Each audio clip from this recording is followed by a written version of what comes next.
powered by Riverside.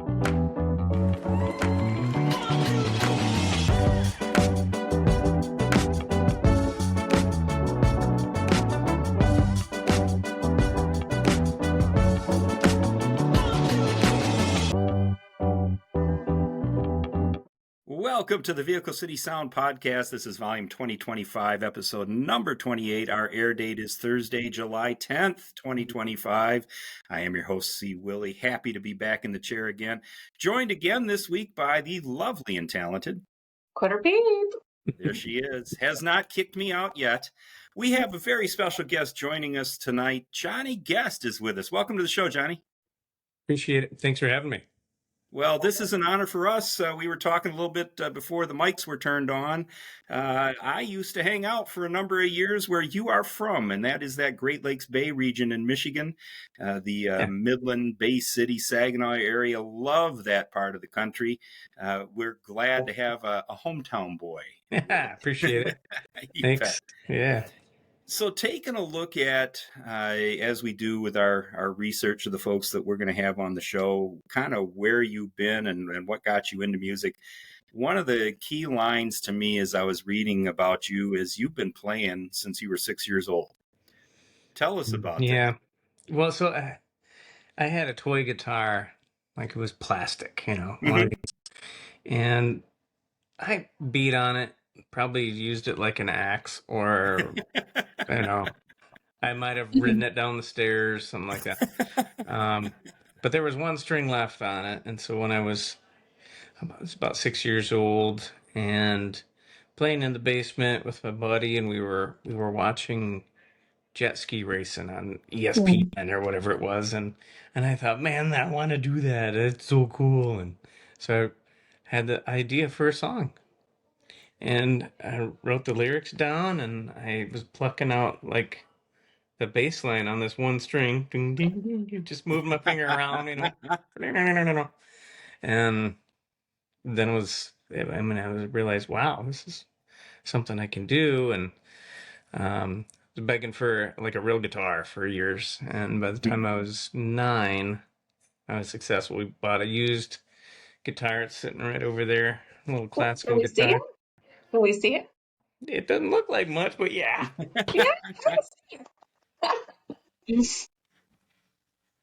Well, here's what's left of it anyway.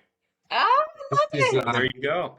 A 1975 Giannini. It's actually made in, what is it? Made in Brazil. All right. Sounds lovely. Needs that's the one that got him to start. Yeah. That's the upside of a nylon string guitar is it's easy on the fingers.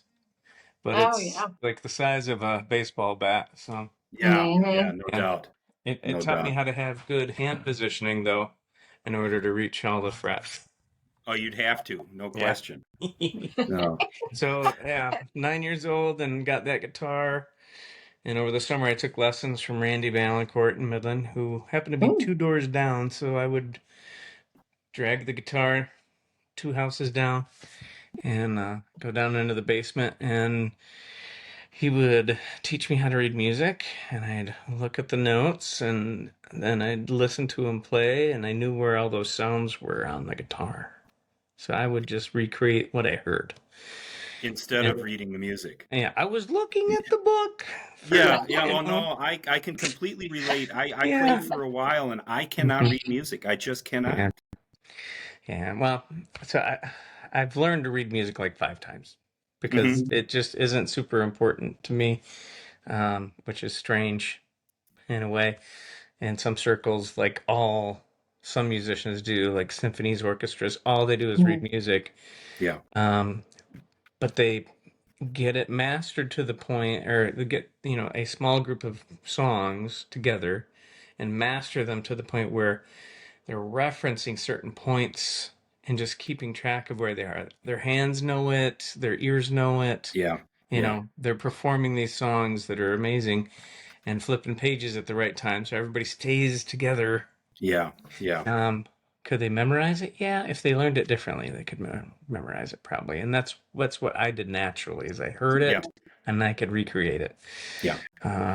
So, my teacher caught me, though. He'd be like, okay, what's this note? And be like, I don't know. It's this one. Ding, you know, it's it's right here. I'll play it for you. It still Yeah. sounds good. So he caught me like, he's like, "Did you practice?" I'm like, "Yeah." And he's like, "Play that for me," and I'd play it fine because I heard it the week before. I could play it, and he's like, "All right, let's try a new one." And he played it and was like, "Wait, play that again." I was looking at him, you know. He's like, "Yeah, you don't know how to read music." I'm like, he got me. Truth is out. Yeah. So I took a couple summers of lessons in between elementary school years, so that after my summer where I turned 10, then I just didn't stop playing. By then I was incensed and pretty driven, and I would play guitar 2, 3, 4 hours a day. Wow. You know, every day after school. It got to the point where my dad was like, "Listen, if the grades don't come up, I'm taking the guitars away." And I was like, "Oh, Dad, you wouldn't do that, would you? You wouldn't do that." And of course Now he I've got to would. get So, serious. yeah. So then it became homework and then guitars. Yeah. And so, Darn it, you were so close.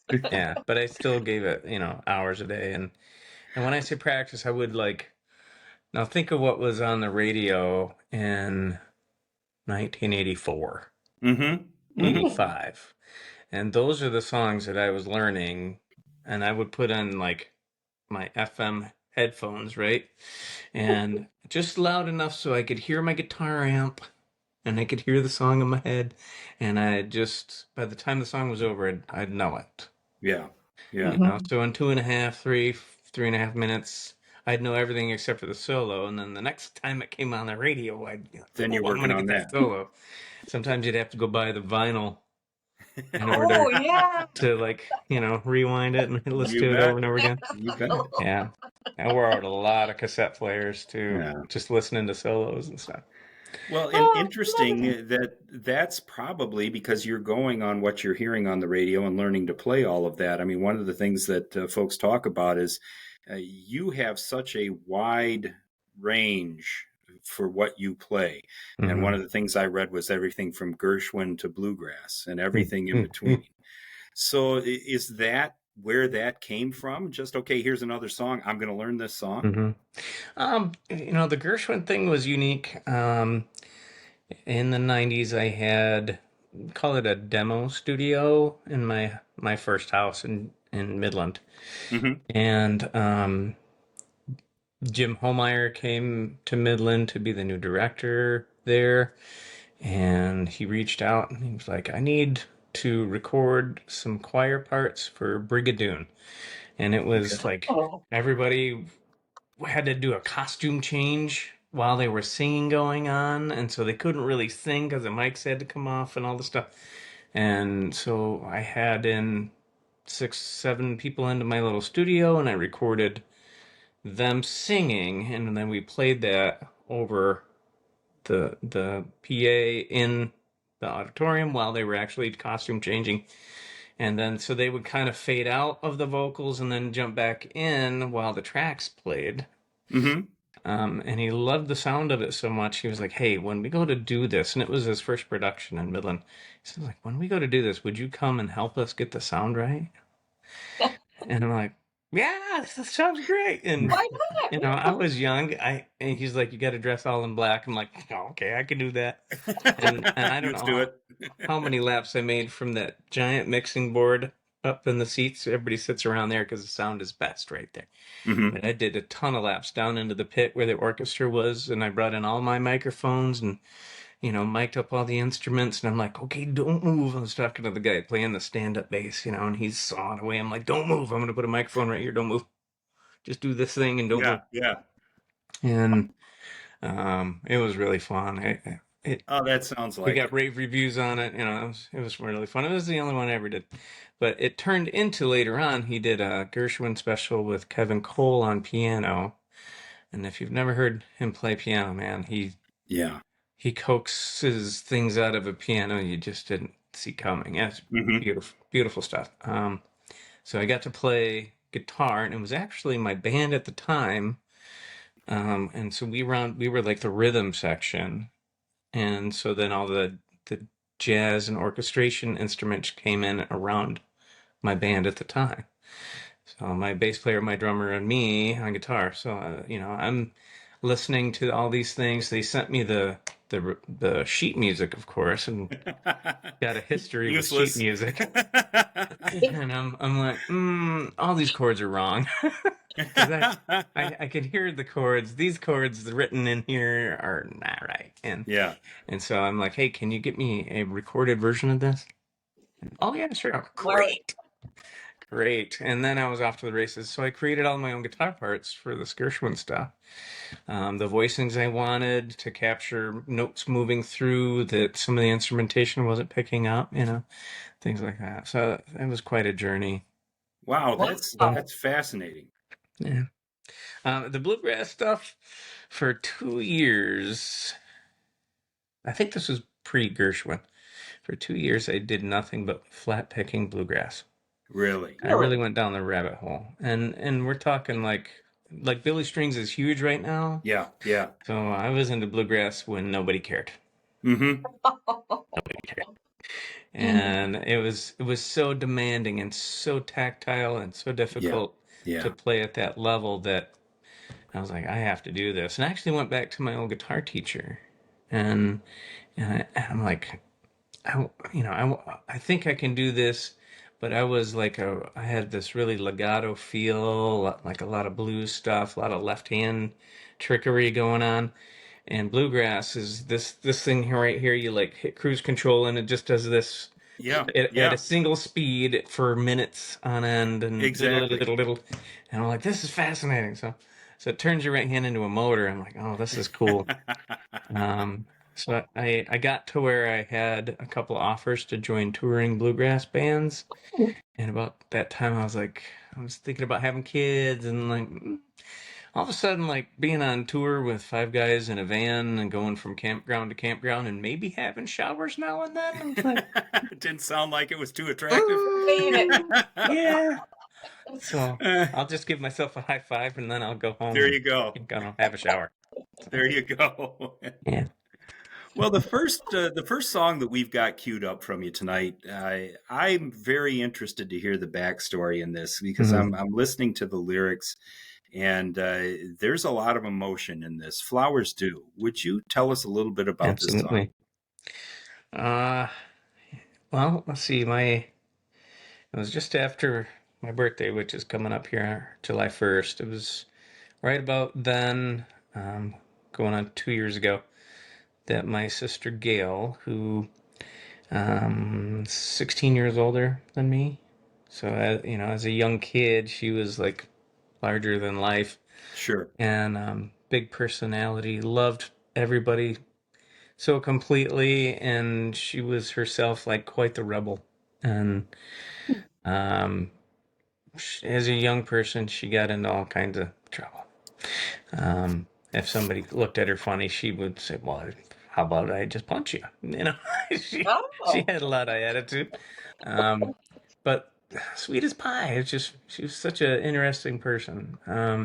She went in the Army and served her country, and really it changed her life a whole lot. Got her out of all the trouble stuff. And I kind of idolized her in a lot of ways when I was a kid. And she adored me, and as we both got older, we were very close. Sometimes we would just communicate in song lyrics or YouTube links. Oh, this song is just killing me today, and she loved one of her favorite songs was Simple Man. That's a good one. Yeah, she just loved that kind of music, that southern rock stuff, Stevie Ray Vaughan, Allman Brothers, Leonard Skinner. That was her jam. But anyway, so she was diagnosed with stomach cancer about that time, and because she's actually my half sibling, she on her side of her family, all of the sisters died of the same thing. Oh my! And she was the youngest of those girls. So we knew. I mean, at that point, we know what's going to happen. Sure, sure. Of course, God gets what he wants, but we figured, well, this is probably going one direction. And so we made the best use of the time we had with her we could. And me being a songwriter and having no choice in the matter, really, I started immediately working on a song for her to try to capture her rebelliousness and her stubbornness and her unending love for people. She's pretty awesome lady. One of the last things she did on this earth was the doctor pulled the family into a small room and said, listen, all we can do is make her comfortable. We were at that point of the cancer journey, and the morphine was shutting down her bowels, right? Like, things were just shutting down because that's what morphine does. And the doctor's crying, and we're all crying, and we go back into the room where my sister is, and she's like, why are you guys all sad? She was still full of it, you know. So the doctor, explains to her, we don't have any more options. This is we're just kind of gonna keep you comfortable, and we're just gonna be here for you. And my sister Gail, rough around the edges, Gail, she's a rebellious spirit. She loves hard. She puts her hands on this doctor's face and says, "You're a wonderful doctor. You're taking such good care of me." And the doctor, this killed me. The doctor's like, I've never met anyone like you. And my sister, being Gail, she says, you'll never meet another one either. And we all chuckle and the tears and we're laughing. And that was my sister.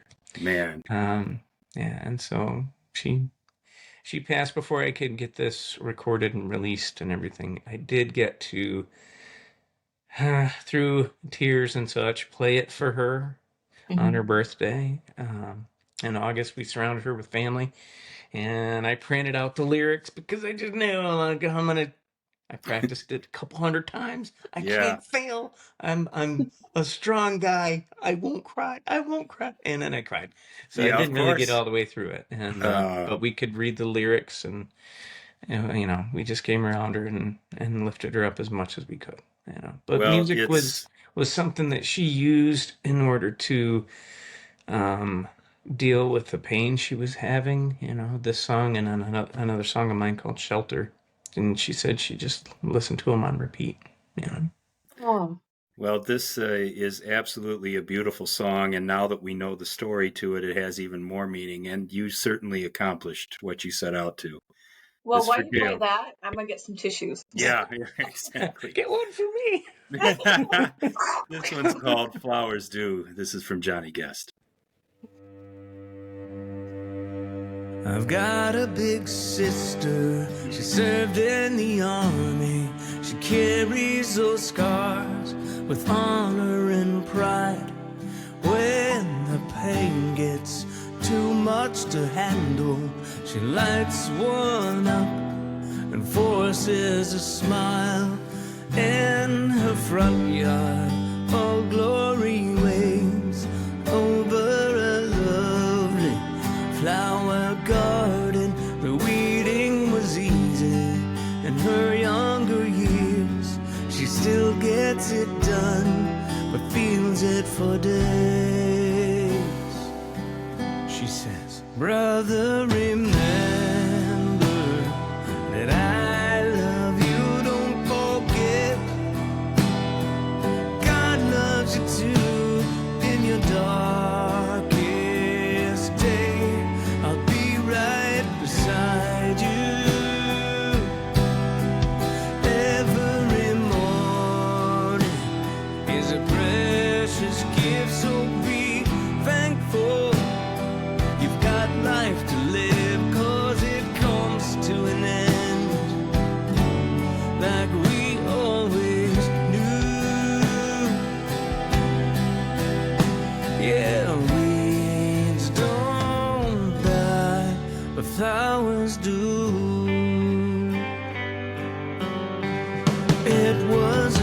Mother's Day in her 64th summer, she learned she was sick and called me at home. Hey, little brother, I've got to tell Mama, but I'm too scared to do it alone.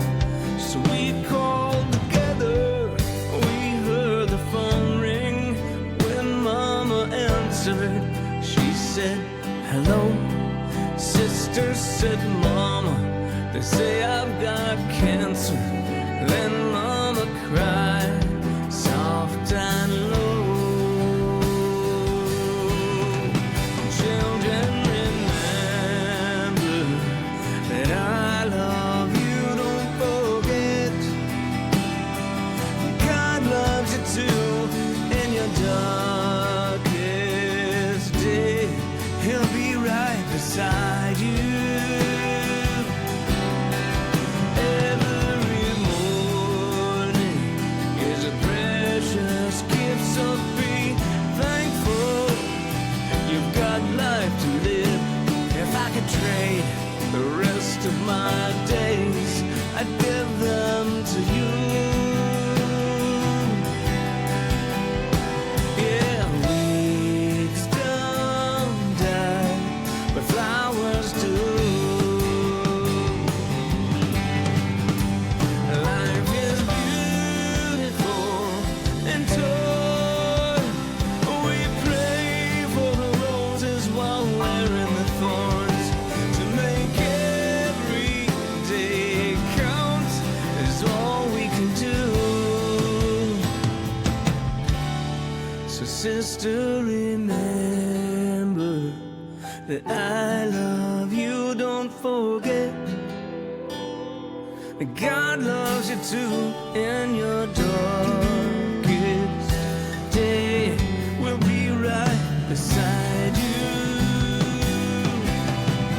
Every morning is a precious gift. Let's be thankful we've got life to live, 'cause it comes to an end like we always knew. Weeds don't die, but flowers do. Only God knows why we bloom only for a time. Weeds don't die, but flowers do.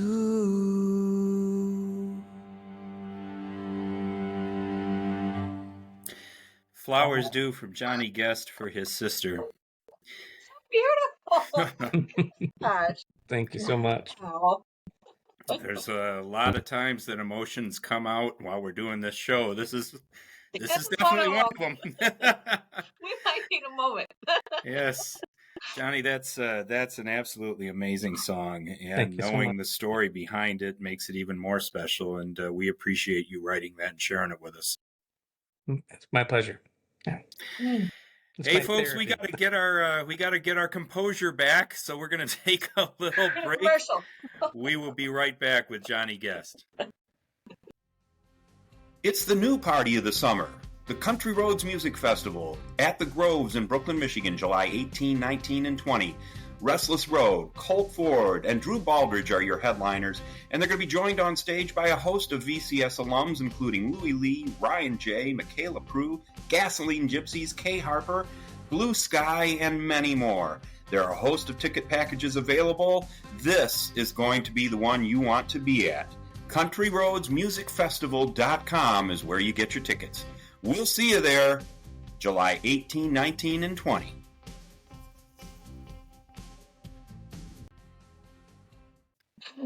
Wow, dude. That's Wait a minute. yeah, that's an absolutely beautiful song, buddy. When you play Thank you. the song, at one of your shows, I mean, do you get the same reaction of like, wow, what? Yeah. Just silence. Yeah, it's interesting because really what the song does is it connects people. Hmm. There is so many folks affected by cancer, Yeah. right? Either themselves or losing someone. So when I play this at a show, and I don't always play it, like sometimes we just want to stay up and happy. Yeah. Yeah. And this Yeah. like to play this one, we have to be in front of certain people. I feel. Yeah. Maybe I'm wrong. Maybe I should play it at every No, show. I I don't know. agree. I think you're hitting that right where it needs to hit. Yeah. You know, but every time I play it, inevitably there's at least one conversation that will spur out of that. Yeah. End of the show, someone will come up and tell me about someone they lost. Oh. You know, Yeah. and it's just kind of it's overwhelming the amount of cancer out there and how many people are struggling with it. Yeah. You know, and so It is. you know, for me, the song has kind of had a little bit of a life of its own, and I hope it's a reminder that, you know, we all have something in common. Well, you were made to write that song. Yeah. That's. Yeah. Yeah. And I know she appreciates it. She Yeah. has Oh, yeah. to. Yeah, she was a tireless force of encouragement. She was something else, I'll tell you what. Yeah. So that's the backstory, and that's what Johnny's doing with that song. But I'd really be interested, and we know how that song was created. Is there a typical process for you when you're writing? Typically, I will have songs turn on in my brain. It sounds weird to think of it like this, but a lot of times it's kind of like if you were waiting at a train station and you hear it coming, and then it's here, and all of it in entirety is here right now. And so it feels like if I'm driving, I'm like, oh man, where's my phone? I got to do like a voice message to myself or pull over and sing into my phone, and I'm trying to capture everything I'm hearing. I might sing the bass line to myself so I don't lose that part because it's there too, and there's horns. Sure. Who's playing horns in my head? You know? It can be like that. It can be like that. It's where like the song is delivered. It's like somebody just hits play. It can be like that. Sometimes it's a topic that's on my heart and it won't leave me alone.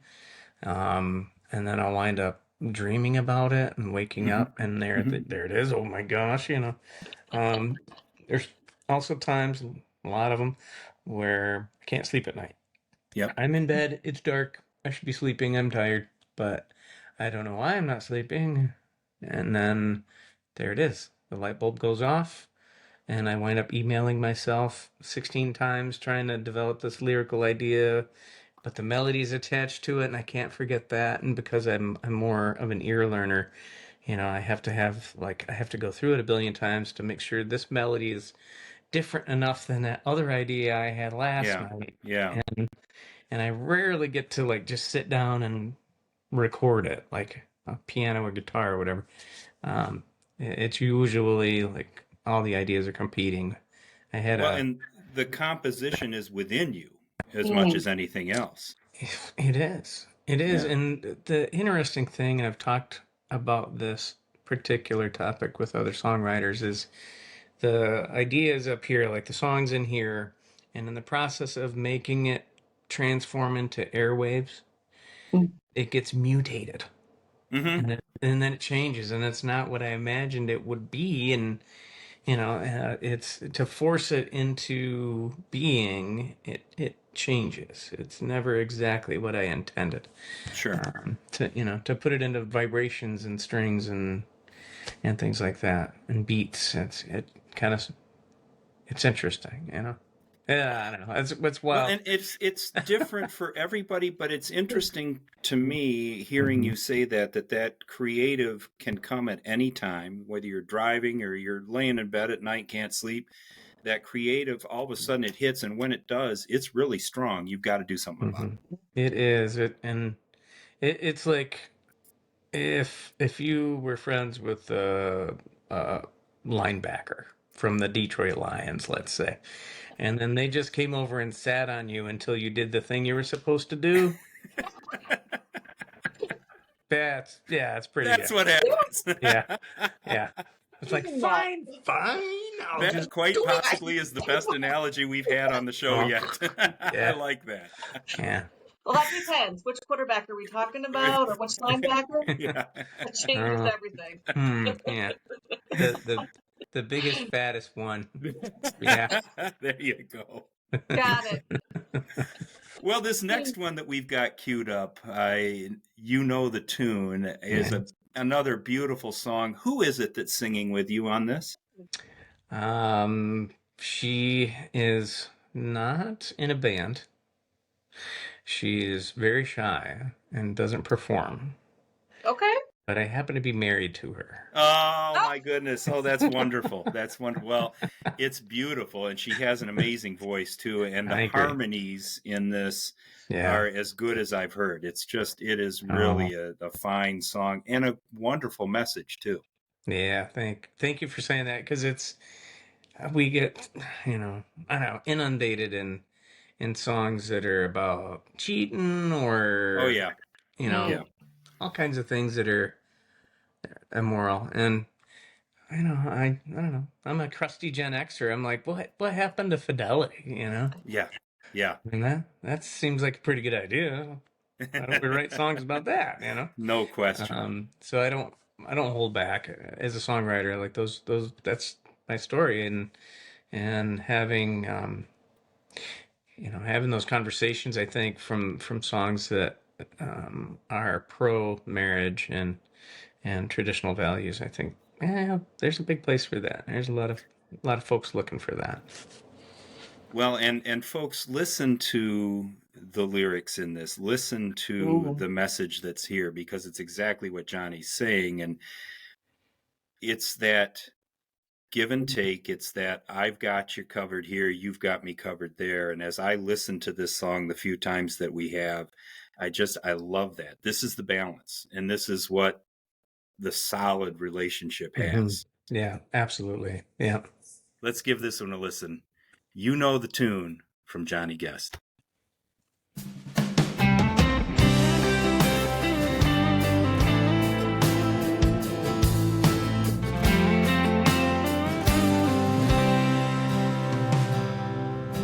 When I wake up, you're already running.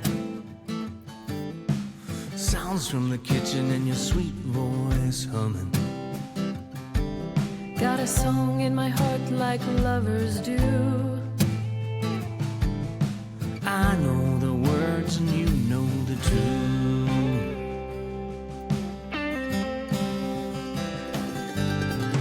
Long day at work and I can't wait for a little home cooking and your angel face. Got some music playing like we always do. I know the words and you know the tune.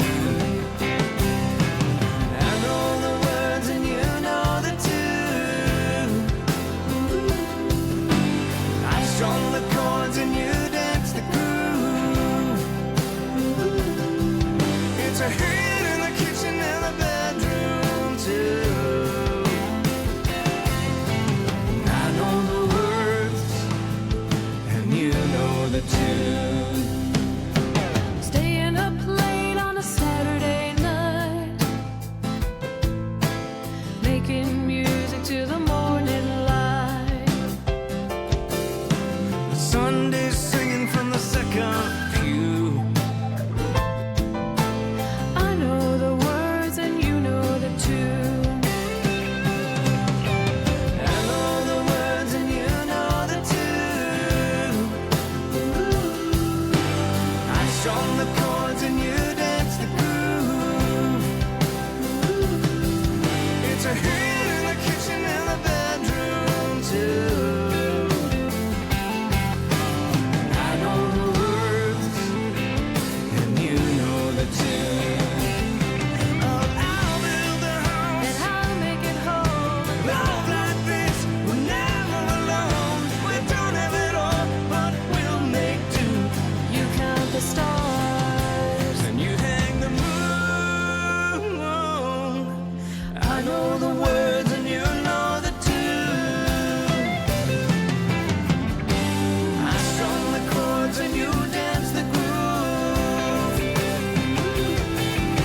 I know the words, and you know the tune.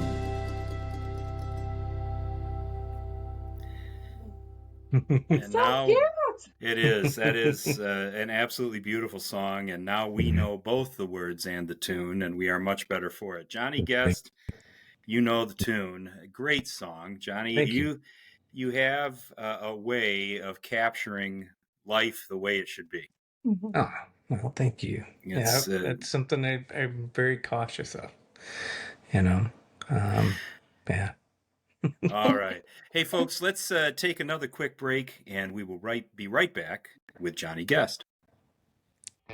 Can't take your purse into the show? Here's a safe and convenient alternative. Wallet Buckle. They're super stylish, convenient, and very safe. Go to walletbuckle.com and check them out. And if you enter the coupon code QuarterPete, you get 15% off your order. That's walletbuckle.com. Welcome back to the Vehicle City Sound Podcast. We have been with our good friend Johnny Guest, who has been really kind of giving us a lesson in life tonight with his music, and we are very much the better for it. Johnny, this has been a lot of fun with you tonight. Where do folks find you? Probably I'm most active on Facebook, and Okay. I don't know if it's an old guy thing or whatever, but when I look at all of the folks that I interact with, there's just more of it on Facebook. You bet. And of course I'm on Instagram too, and all the handles are the same. It's Johnny Guest Music. Okay. And there's a TikTok that I have no passion for, but there's some really cool people that hang out there, so I chat with those guys over there, but I'm trying to be everywhere, and it's just too much for one person. It's a lot. Well, in It's a the lot. business, there's a lot of hustling that needs to happen, and it's full time. Mhm. Well, and of course, I'm an old curmudgeon now, I'm almost 51, so it's kind of like, My goodness, you're still a puppy. it's like these newfangled things keep coming out, and I don't That's want to. back difficult. then. It's difficult. I'm gonna write somebody a letter and tell them to stop. Go away. Oh, I absolutely love it. Absolutely love it. Hey, this last one that we've got queued up for you, I said to Quarter Pete before we started, this is my new cruising song. I absolutely love this one. Awesome. This is Rubber Meets the Road. Tell us about this. Well, Rubber Meets the Road. So, in contrast of the previous two songs, those two songs were recorded in a session in Nashville by Ken Royster, Luke Combs' first producer. He did the Hurricane record for Luke Combs that went diamond or something crazy. Yeah. So he reached out and he's like, I'd love to work with you. And so it went down. The first two sessions, we had half of Kenny Chesney's band and some long-term studio pros on the recordings we just listened to. For Rubber Meets the Road and the three songs yet to be released, we wanted it to be ourselves. So, and it takes longer because instead of three guitar players going at it at the same time, it was me doing multiple layers and, being a little more on the creative side. And then, okay, I'll go over to the acoustic guitar room and play some stuff over there and back and forth. So we loved the process. It was really exhausting. I spent, for 4 songs, we did 4 songs. I was in there for 2.5 days in the vocal booth. Wow. Yeah. Did all the vocals, and it was quite a challenge. Ken is very demanding and wants it a specific way, and he really challenged me. But I came out of it with a better understanding of what can happen in here. And it's great. Anyway, so Rubber Meets the Road was my own band. It was Rick Armstrong on bass, who I play every night with, and Ben Patterson on drums, who I play every night with. So non-studio guys going down there and giving it what for, man. I'm really proud of what they accomplished in the studio. It's really fun. So it's I wanted it to be my fingerprints, rubbing on the strings and getting You bet. captured on these songs. The first of which is Rubber Meets the Road, but it really captures that feeling for me that I hold on to. Now, I've survived 50 winters now, okay? But every one of them, I'm pretty sure I almost died in there somewhere just because it was gray, like January's 180 days. Right? Yeah, So it is. Yeah. It is.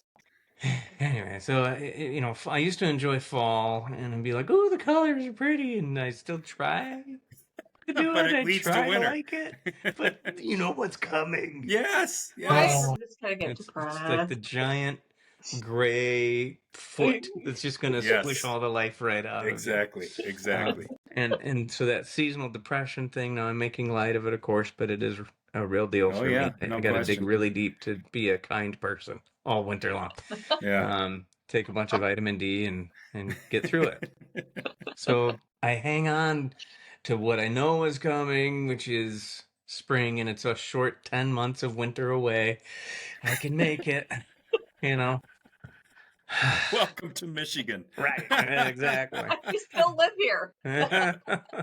Oh my goodness. But anyway, so I hang on to that, and I know spring's coming, and the motorcycles will come out, and I'll be having fun again, and I won't die probably. So yeah, Rubber Meets the Road is about that moment in time where you start to feel a little bit lighter. Yeah. You start Yeah. to feel a little bit lighter, Yeah. and there's some hope in your soul again. Mhm. And oh, it's getting warmer out. Oh man, Yeah. that snow's melting, and Yeah. what's in the flower beds popping up right there? Yes. Is that Exactly. I don't know what it's called, but anyway, it's some sort of plant. My wife knows all that stuff. So that's not But my department. it's green and it's going to be pretty. Right, something pretty's coming. Woo. Yeah. So Rubber Meets the Road is really about just hanging on, and then you're there, and really there's a challenge built into the song. It's like, well, now you're finally here. What are you gonna do with it? Oh. Make the most of it. Make the most of it. Absolutely. Enjoy it. Like, conversation with a friend of mine, Matthew Perryman Jones. Brilliant, absolutely brilliant songwriter. And we were talking. I'm like, why don't we write songs about celebrating things? And his answer was, well, we celebrate things in real life all the time, but he was trying to reach the people who are sad and can't Yeah. feel that. And if they don't go all the way into it, into their sadness and depression and figure it out, they'll never climb out of it. Yeah. Yeah. And that's a pretty interesting insight, I thought. So in this way, it's like this is a challenge of actually feeling joy. It's built into the song. Feel joy for once, so that you have something to celebrate. Well, Yeah. take it from that standpoint, folks. Johnny's just issued the challenge for us. Yeah. Let's find that joy. Let's embrace that joy. This is Rubber Meets the Road.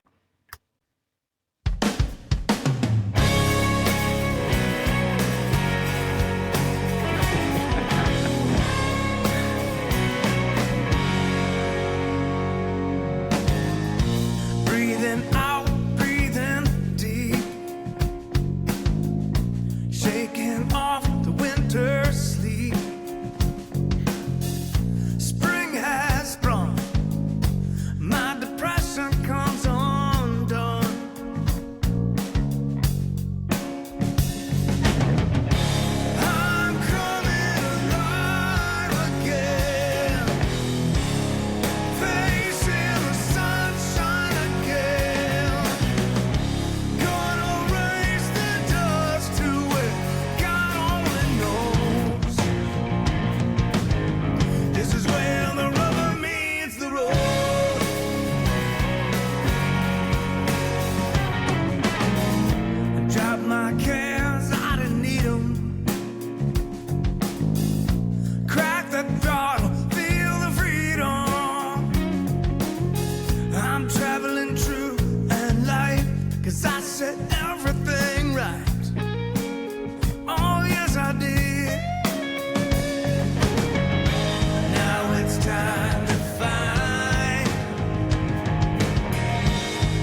Definitely the awakening song for the summer. I Yeah. absolutely love that. Rubber Meets the Road. That's Johnny Guest.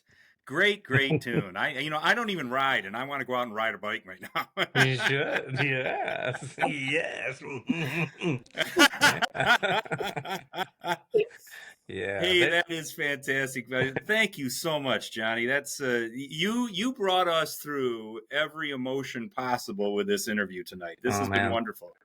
Thanks Thank you so for much having me. Yeah. Hey, thanks for being with us. Absolutely. Quarter My Pete? pleasure. Who do we have coming up next?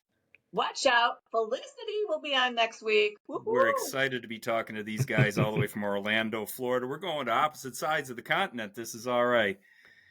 Johnny Guest has been with us tonight, sir. Thank you so much for sharing everything you did. This has just absolutely been wonderful.